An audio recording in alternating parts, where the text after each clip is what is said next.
খেলার খবর ক্রিকেট সিরিজের দ্বিতীয় ও শেষ টেস্ট খেলতে ম্যাকের পথে বাংলাদেশ দল। অস্ট্রেলিয়ার ডারউইন স্থানীয় সময় ভোর ৫টায় ছেড়ে যায় নাজমুল হোসেন শান্তদের বহনকারী বিমানটি। তার আগে ডারউইনে বাংলাদেশ হাই কমিশনের পক্ষ থেকে আয়োজিত ডিনারে অংশ নেয় টিম বাংলাদেশ। অস্ট্রেলিয়ার মাটিতে বাংলাদেশের ঐতিহাসিক টেস্ট জয়ের মুহূর্তে ডারউইনের মাঠে উপস্থিত থেকে জাতীয় ক্রিকেট দলের প্রতি সমর্থন ও উৎসাহ যোগান অস্ট্রেলিয়ায় নিযুক্ত বাংলাদেশের হাই কমিশনার FM বোরহানউদ্দিন।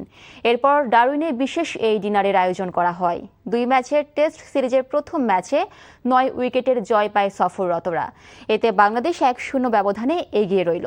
সিরিজের দ্বিতীয় টেস্ট আগামী 22 আগস্ট শুরু হবে।